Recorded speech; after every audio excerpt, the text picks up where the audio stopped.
Stéphane Romano, vous êtes, je le disais tout à l'heure, un spécialiste de la main à l'hôpital américain, vous êtes chirurgien. Nous avons vu des photos tout à l'heure de la main du père de Mohamed Al-Doura, et c'est sur ce point précis, cet angle précis, si je puis dire, que vous allez intervenir. Oui, alors je vais rappeler un petit peu l'histoire du père, parce que moi je me suis intéressé au père et pas au fils.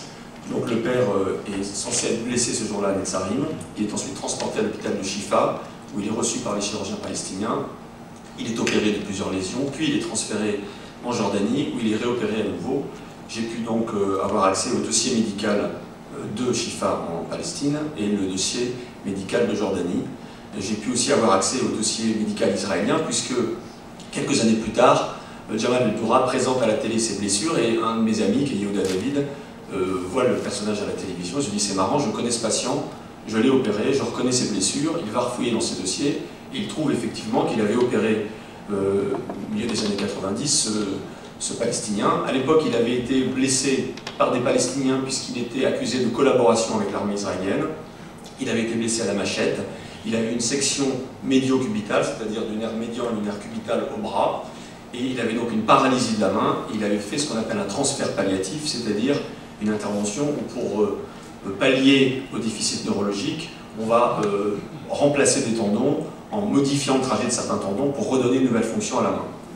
Pour faire cette intervention, il avait donc prélevé des tendons à la jambe qu'il avait placés à l'avant-bras.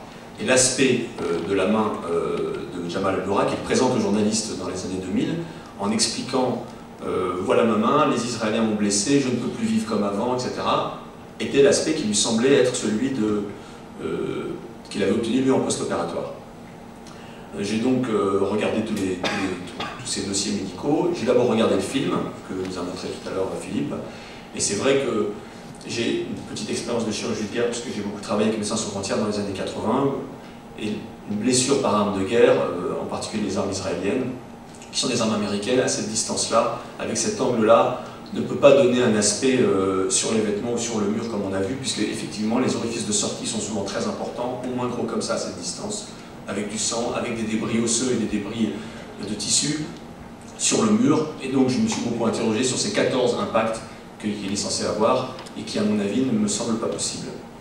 Ensuite, le patient donc est transporté à l'hôpital palestinien, et là c'est très intéressant, c'est que dès l'arrivée à l'hôpital palestinien, en fait, les médecins palestiniens constatent qu'il a une paralysie de la main, et ils écrivent dans leur dossier que cette paralysie de la main date d'une précédente intervention.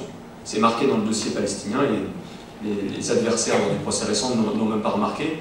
Eux-mêmes admettent que le patient arrive avec déjà des séquelles graves d'une blessure antérieure. Ils trouvent d'autre part une blessure au bras, une fracture ouverte de l'humérus, sans lésion nerveuse, puisqu'ils la décrivent comme ça. Ils font une stabilisation temporaire par broche, ils nettoient la plaie, et d'autre part une plaie de la hanche, pour lequel secondairement on apprend que c'est une lésion qui comporte une section de l'artère, une section du nerf, alors que sur tous les comptes rendus que j'ai vus, on n'en parle pas, que la surveillance qui est réalisée à l'hôpital de Shifa et la surveillance qui est réalisée à l'hôpital de Jordanie ne correspond pas à une surveillance pour une blessure vasculaire, qui sont des blessures graves, qui sont des surveillances beaucoup plus compliquées. Donc à mon avis, sur la jambe aussi, le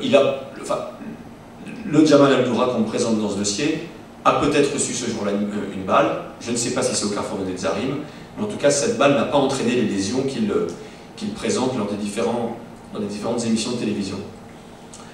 Sur la jambe, il y a plusieurs impacts de balles, il y a plusieurs cicatrices que l'on voit qu'il présente comme des impacts de balles. C'est difficile pour moi de dire car je n'ai pas examiné Jamal Al-Doura, mais au vu des images que j'ai vues, certaines des lésions qu'il montre sont probablement les zones que Yehuda David a prélevées. D'autres sont aussi peut-être des lésions antérieures ou des lésions par balle, c'est difficile à voir.